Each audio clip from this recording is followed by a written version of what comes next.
délégué, c'est lui qui est responsable de la sécurité, c'est lui qui est responsable des conditions de travail des menuisiers. J'ai commencé tout de suite à m'occuper de la sécurité parce qu'il y avait les journaliers de manchage, les coffrages, puis là, ça, les planches à terre, des clous, il fallait passer par-dessus ça. Puis il coulait le béton à cocher après le coffrage. Pas d'échafaudage. Ça m'a pris près 15 jours pour mettre un setup. Et là, il est arrivé, au bout d'un mois, un mois et demi, une grève, puis on nous a libérés pour vider les chantiers. On allait à ses jobs, puis on vidait les jobs. C'était compliqué. Quand le mec était là, on allait lui expliquer qu'on était en grève, puis il n'y a pas d'affaire à être là. À ma connaissance, j'ai jamais eu de problème. Je pense que Bourdiane a apprécié ça parce que il y avait d'autres coins que ça se vidait pas. Laurent Bourdiane, c'est là qu'il était perçu quelle sorte de gars qui était un peu sur le dieu. Lui, c'était vraiment un gérant d'affaires. Un vrai businessman américain, là, tu sais, qui était dans son char, il débarquait jamais du char, puis... Bouliane, ça, c'était le gérant d'affaires du local 134. C'est lui qui était là. Il était là depuis longtemps, lui? Ou... Ben, il était là quand je suis arrivé. Depuis combien de temps, je ne sais pas. On arrive sur la job une journée, il me dit on a une campagne de maraudage à faire. Il dit il y a un vote, il faut qu'ils se prennent dans les tours de construction pour les membres, tous les membres, il faut qu'ils soient tous syndiqués, puis là, ils vont être dans CSN, ils vont être dans la RTQ. Il avait libéré, je pense, 4 gars qui faisaient du maraudage. Donc là, j'arrive le lendemain matin au bureau. On avait René Mathieu, qui était représentant international. C'est lui qui est en charge du maraudage. Il nous explique un peu là, que c'est quoi la loi. Il faut que tout le monde soit syndiqué, travailler dans les construction. Puis il dit, vous avez ce document-là, là, puis il vous le dit, puis là, il nous montre tout ce que c'est marqué. Il faut travailler dans une construction, il faut que tu sois syndiqué, d'adhérer à l'union.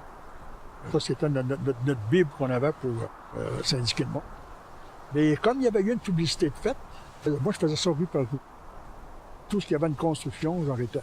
Quand on prenait un gros chantier, on arrivait sur un job, ben, le contracteur, au lieu de nous voir aller sur sa job, arrêter un, puis arrêter l'autre, il faisait descendre toute sa gang en bas, puis il mettait une table, un plywood, avec des bancs, puis on s'assoyait à la table, puis là, tout le monde venait, puis il payait sa cotisation. Fait que pour lui, c'était plus vite, puis tout le monde votait avec les culs. C'était pas bien compliqué. Puis le soir, on arrivait là, avec des piles de reçus, puis de l'argent, on collectait 10 piastres. Il y en a qui faisaient des chèques, il y en a qui c'était de l'argent. Puis au bout de 30 jours, avec le résultat qu'on avait eu, il ne faut plus nous mettre dehors. Bourdiane a décidé de nous garder comme représentants pour donner le service au monde qu'on avait rentré. Parce qu'on avait rentré une maudite gang. Au minimum 5000 membres. Dans ce temps-là. Puis à l'origine, vous étiez 200-300? Au 134, il y avait presque 200-300 autres. 5000 membres, quand je pense à ça, tu arrives à ça, tu dis aux gars qui sont 4-5, là, tu dis, vous n'avez pas le choix, là, pour être syndiqué, travailler dans l'industrie de la construction, si t'es pas ça, tu sors. C'est écrit dans la loi, là. Que les gars signaient, mais ça faisait pas des syndicalistes. Yeah. Quand on est lâché, là, c'était pas... On aurait pu agir autrement, puis faire d'une pierre deux coups, mais on n'aurait pas été formés.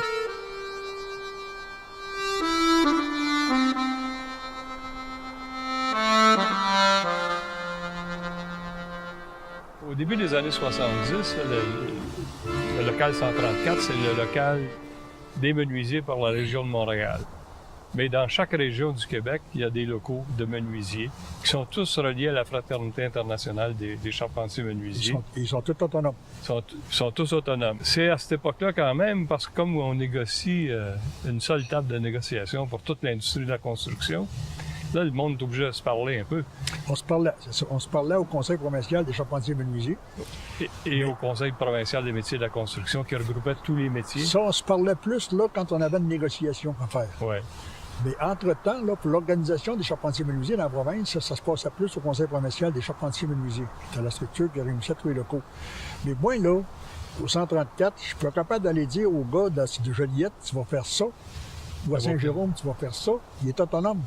Chacun était autonome. Il voit bien ce qu'on fait. Puis, ils ont vu la charge de monde qu'on a rentrée au 134. Donc, normalement, ils devraient un petit peu essayer de s'identifier. Mais ils ne sont pas tous capables de s'identifier. Il y en a qui ont voulu faire ça. Mais le Conseil provincial des charpentiers menuisiers qui regroupe tous les locaux, est-ce qu'il y a une autorité sur les locaux? Est-ce qu'il les surveille? Oui, ben non. Lui, il devrait, mais... Si les locaux demandent de l'aide, ils vont envoyer des représentants internationaux. On avait des représentants internationaux qui étaient là. Mais c'était plus pour superviser, faire une assemblée, aider à un grief.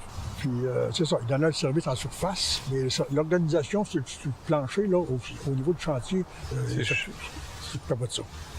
Puis il y a beaucoup de locaux qui s'en occupaient pas non plus. D'ailleurs, mon problème a commencé là. Quand on a commencé à avoir la première période, on a eu le premier maraudage, ce maraudage-là. Après ça, à tous les 2 ans, on avait des maraudages dans l'histoire de la construction. Quand arrivait le maraudage, les autres n'en faisaient pas de maraudage. Il fallait que le 134 parte, qu'il y a la Joliette. Allez faire du recrutement ailleurs on envoyait du monde là, faire du recrutement pour eux autres. C'est là que moi j'ai commencé à me dire, cette structure-là n'a pas de bon sens. Ça n'a pas d'allure, il faut changer ça. Il faut regrouper ça, il faut que notre monde soit regroupé, qu'on ait un local, qu'on ait une structure qui ait de l'allure. Là étais-tu devenu directeur du Non, j'étais représentant. Tu étais toujours représentant. Mais là, c'est là que j'ai commencé à me dire, moi, il faudrait que je devienne gérant d'affaires. Le gérant d'affaires étant le directeur du syndicat. Était le directeur du syndicat. Ça, c'est dans le langage des vieux syndicats de métier. Là. Gérant d'affaires. On appelait les gérants d'affaires. Les représentants, c'était des business agents. Des agents d'affaires. Des agents d'affaires. C'était pas un titre que j'aimais bien. C'était jamais un titre que j'ai bien apprécié. Ça ne va pas syndicat, ça fait business. Mais là, c'est là que j'ai commencé à me dire, Boulian, là, il faudrait qu'il dépaille là.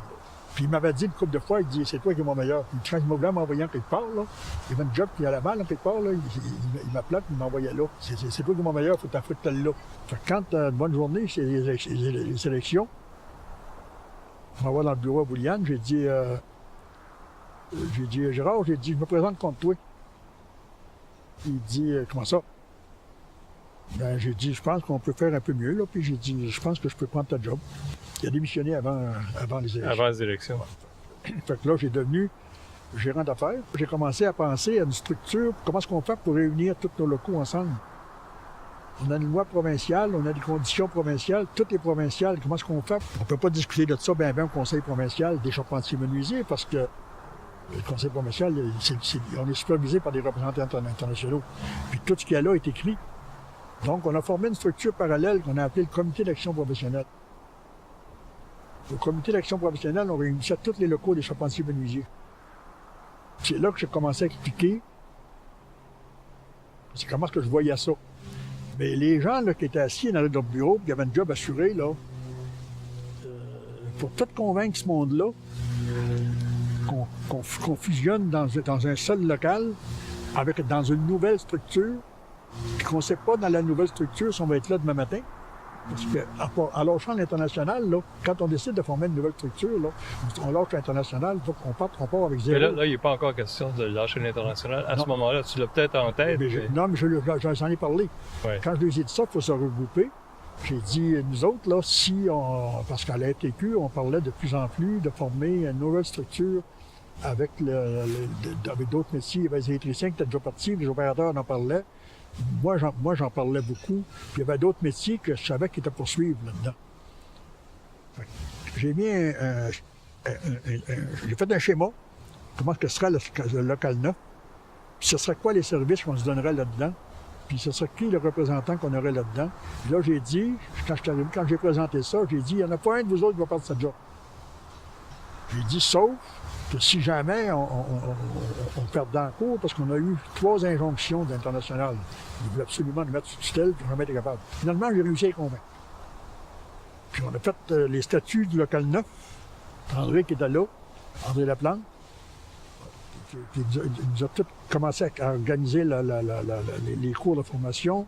Le premier congrès du local 9, il avait tout préparé ça d'avance. Et quand la dernière fois que j'étais en cours, j'étais une semaine en cours, pour savoir si on gagnait ou si on ne gagnait pas. La dernière fois, là, j'étais une semaine. Je peux te dire une chose, que cette semaine-là, je vais m'en rappeler longtemps parce qu'elle a été lourde. Si je perds, toute la gang est dehors, puis on n'a plus de job, personne. Puis c'est moi qui mange la plaque parce que c'est moi qui les ai embarqués là-dedans. Puis le soir, on est allé dans le bureau de Marcel Rivet, puis l'international nous disait qu'on leur devait 234 000 $. On a fait un cheminement, là. Marcel a fait un cheminement dans les chiffres qui étaient pas mal meilleurs que moi, là. Puis on arrivait qu'on leur devait 7 300 quelques piastres.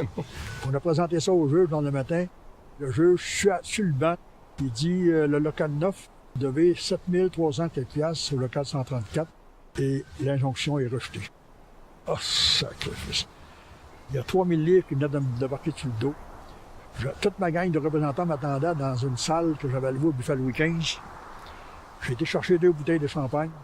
J'ai arrivé avec 2 bouteilles de champagne dans les mains. J'ai dit, on a gagné, on a maintenant le local 9 en main. Ah, sacrifice, quelle belle journée. Ouais. Ça, c'est-tu avant la création de la FT Construction? En même temps. En même temps. C'est en même temps. Qui a déclenché. Ça, là, tu parles du cheminement des menuisiers, mais en même temps, il y a d'autres affaires qui sont passées. Ben, c'est parce qu'il y en a d'autres métiers qui en parlaient, mais qui n'en parlaient pas aussi fort que nous autres. Ouais, puis qui faisaient rien. Les électriciens étaient déjà séparés. Puis les opérateurs en parlaient beaucoup. Ils faisaient de bataille avec l'International. Ils étaient déjà en bataille. Puis nous autres, on était en cheminement. Il y avait d'autres métiers avec qui je parlais. Je vous avais dit, dans une assemblée au Conseil provincial des métiers de la construction, enlevez vos fonds de pension à l'International, puis il n'y a plus d'Union internationale au Québec. Les fonds de pension des représentants. Des représentants. Enlevez vos fonds de pension. C'est ça qui les retenait. C'est juste ça qui tient les unions internationales, parce que la structure qu'on a au Québec, elle ne fit pas avec les unions internationales. Les lois qu'on a, si on n'est plus par chantier, on est provincial. On est rendu provincial.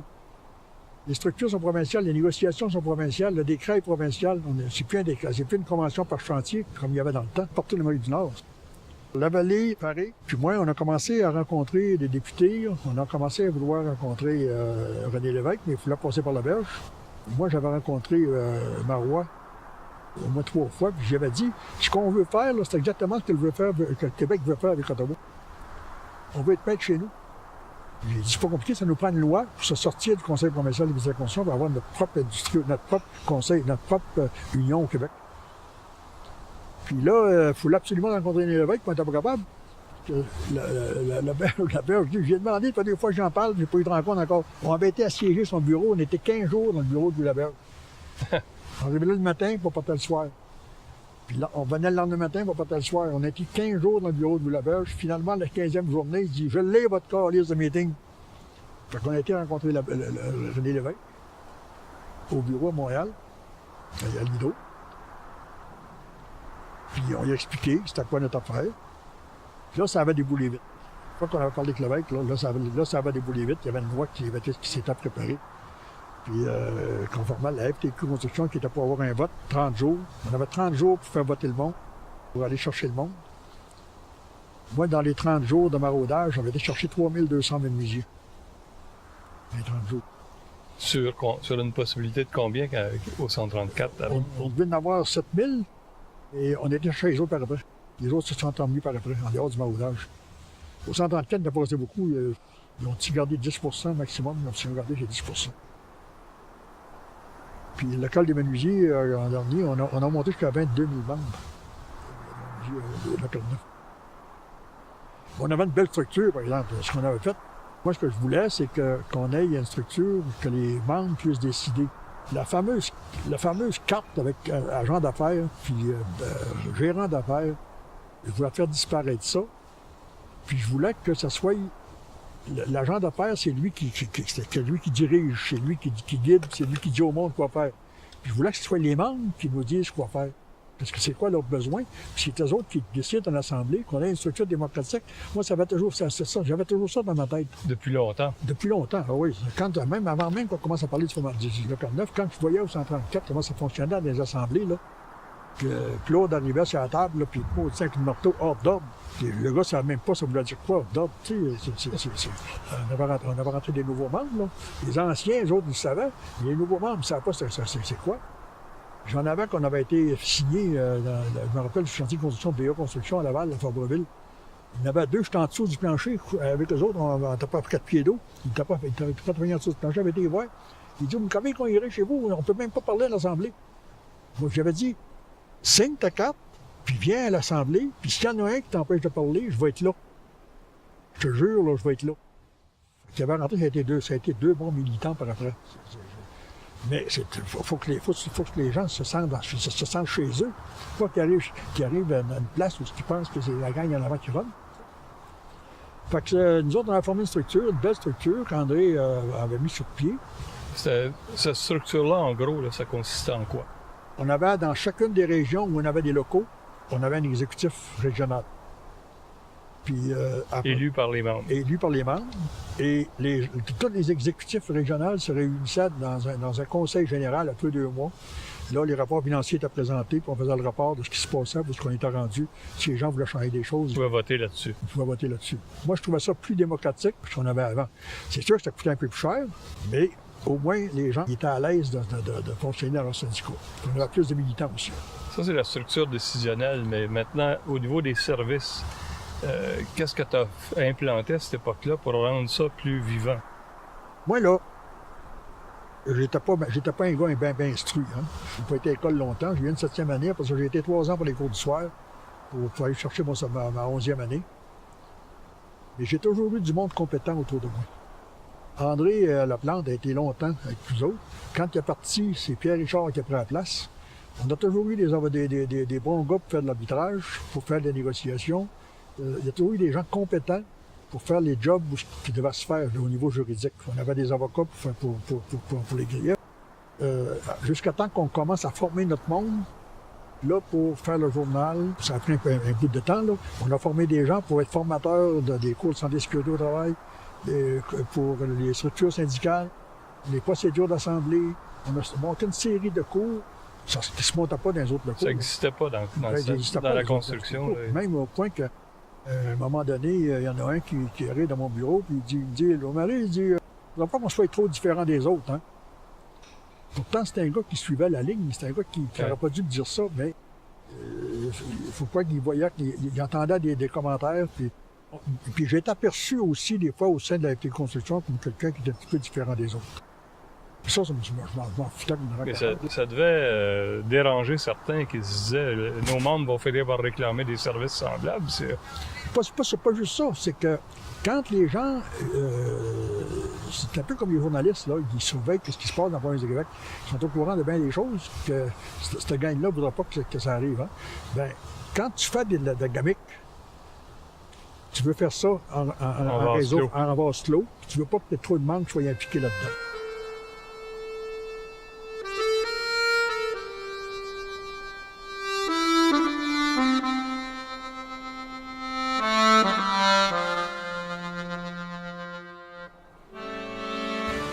Quand on a eu la commission Clich,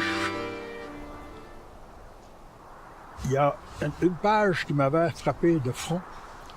C'est où ce que le juge Clich disait que toute l'industrie de la construction, le gros problème qu'on a, c'est l'insécurité des travailleurs. Ils ont peur de perdre leur job, ils sont à la merci des employeurs, ils sont à la merci de certains syndicats. Si le juge Clich dit ça, qui a fait des recommandations pour établir une sécurité dans l'industrie de la construction au niveau des heures de travail, moi, cette partie-là, je l'ai accrochée, puis j'ai dit, il faut absolument qu'on aboutisse avec quelque chose de ça. C'est là qu'on avait commencé à parler de sécurité des revenus dans l'industrie de la construction. Et on a tellement parlé qu'il y a eu un comité qui a été nommé avec Roland Picard, puis Jean Sexton, de l'Université Laval. Puis c'est moi qui étais président du comité à l'AFT Construction. J'en ai parlé individuellement avec chacun des gérants d'affaires, des représentants syndicaux de chacun des métiers. Je me rappelle d'avoir passé 2 journées dans les bureaux chez nous avec l'ensemble des métiers pour lire le rapport de la commission Clich, pour essayer de leur faire comprendre la base là, de où ça partait, puis pourquoi est-ce que le juge Clich dit ça, puis qu'est-ce que c'est qu'il avait fait comme recommandation, puis pourquoi est-ce que ça n'avait pas été adopté. Parce qu'on n'a pas poussé en arrière. J'ai dit, si nous autres, on fait la FTQ Construction, on pourrait partir un régime de sécurité de revenus dans l'industrie de la construction, où les gens sont comme dans des usines, ils sont mis à pied par ancienneté, ils sont embauchés par ancienneté. Là, je ne le disais pas tout à fait comme ça parce que j'attaquais de front les bureaux de placement. Je savais que certains syndicats, les bureaux de placement, pour eux autres, étaient... une vache sacrée. Oui, entre autres Jean Lavallée. Mais j'avais convaincu un grand nombre, un bon nombre de gars, même que je faisais des assemblées d'information à différents métiers pour les informer c'était quoi la sécurité des revenus, c'est quoi ça voulait dire, c'est quoi ça voudrait dire si on avait ça dans l'industrie de la construction. On arrêterait d'avoir peur, puis on arrêterait d'être à la merci des employeurs. Quand quelqu'un rentre sur un job, combien il y a d'heures dans l'industrie de la construction, si c'est un gars qui a 30 000 heures, il est mis à pied après celui qui a 28 000 heures. Il est mis à pied après celui qui a 25 000 heures, comme dans une usine. Dans une usine, ça marche avec l'autre. C'est comme le principe de Le l'ancienne. principe de l'ancienneté, c'est sur le même principe, excepté que là, ça ne marche pas avec l'âge, ça marche avec les heures. C'est quoi qui nous empêche d'être ça? Il y a des usines qui le font, la plupart des syndicats le font. Pourquoi est-ce qu'on n'a pas ça dans l'industrie de la construction? Personne ne disait non. Mais personne ne disait oui non plus, jusqu'à temps qu'on a monté quand même assez haut. Avec le comité Picard-Sexton, je les ai rencontrés une fois les deux, parce qu'ils voulaient savoir comment ça se passait dans l'intérieur de la FTQ Construction. Et bon après-midi, j'ai un téléphone de Jean Sexton, il me dit, Lou-Marie, il dit, es-tu sûr qu'à la FTQ Construction, ça va passer, sur le rapport, les recommandations qu'on veut faire? Il dit, ça devrait, on les a adoptés en assemblée. Il dit, il y en a chez vous, là, qui sont pas d'accord avec ça. Là, il m'a dit, c'était la vallée. La vallée avait été voir. J'ai été rencontrer Jean Lavallée le lendemain matin. J'ai dit, c'est quoi ton problème que tu as de la sécurité du revenu? Il dit, avec la sécurité du revenu, il dit, le bureau de placement, je pense que ça s'en va. Il dit, si on n'en a pas besoin, pourquoi est-ce qu'on les garde? Il dit, moi, là, jamais je te parle du bureau de placement. Jamais. Tu comprends ça, Louis-Marie, là? Il dit, jamais. Fait qu'on s'était laissé là-dessus. Je pense que c'est la dernière fois qu'on s'est parlé en tête à tête. J'ai pas. Fait que quand j'ai vu ça, je savais que c'était pour tomber à l'eau. Puis si les autres ne sont pas d'accord, lui, en étant pas d'accord, pareil, probablement, ils ne sont pas d'accord. Fait que, on a eu le rapport qui est sorti, mais qui ne nous a pas mené plus loin qu'il aurait dû nous mener. On avait formé du monde chez nous autres. On avait fait, on a formé des formateurs pour des soirées de formation à travers la province de Québec. C'était quoi la sécurité du revenu, qu'est-ce que ça donnait, puis on marchait en grande là-dedans. Je misais tout là-dessus. C'était une des grosses batailles que j'ai voulu mener. Puis d'ailleurs, la Commission de la Constitution du Québec, dans les nouvelles lois qu'ils ont aujourd'hui, tout fonctionne avec des heures. Si l'employeur veut le mettre de quelqu'un dehors, il va pas comme ancienneté, mais il faut qu'il y ait un certain nombre d'heures et qu'il garantit un emploi. Il ne peut pas mettre n'importe qui dehors, il ne peut pas embaucher n'importe qui à sa guise. Tu sais. Ils ont déjà pris une certaine partie de ce que Picard et Sexton avait recommandé. Ça aurait chamboulé l'industrie de la construction. Puis on n'aurait pas eu la commission Charbonneau avec la gaffe des bureaux de placement. On ne l'a pas eu, mais la commission a commencé à l'établir. Moi, je trouve qu'aujourd'hui, dans l'industrie de la construction, là, ils commencent à avoir des règles qui sont pas mal sévères, puis qui ont bien de l'allure. D'ailleurs, on n'a pas un chamboulement comme on avait dans le temps, là, avec un roulement de main-d'œuvre épouvantable. Tout ça a commencé aussi avec le contingentement de la main-d'œuvre qui n'avait jamais existé avant la commission Clich. Mais c'était aussi des choses que réclamait officiellement le mouvement syndical avant. Le contingentement de la main-d'œuvre a commencé après le rapport de la commission Picard-Sexton. Seulement, oui. Ah oui, avant ça, là, avec la commission Clich, il avait commencé sur le bout des lèvres, puis il n'y avait rien de véridique là-dedans parce que ce qui était écrit et ce qui se faisait, c'était deux affaires différentes. Et là, c'est vraiment plus sévère. Les comités qui siègent à la commission, ils surveillent ça. C'est plus surveillé. Non, ça n'a pas été inutile. Non. Mais moi, j'ai trouvé ça dommage. Oui, c'est une belle occasion ratée. Hey, on avait deux gars en or, qui faisaient un rapport comme on voulait. On avait Bernard Landry, qui était notre lobbyiste, qui était avec nous autres. Dans ce temps-là, il a arrêté au gouvernement, lui. Puis, on avait toutes les mains pour faire quelque chose de bien. Mais on ne l'a pas eu par rapport à Jean Lavallée.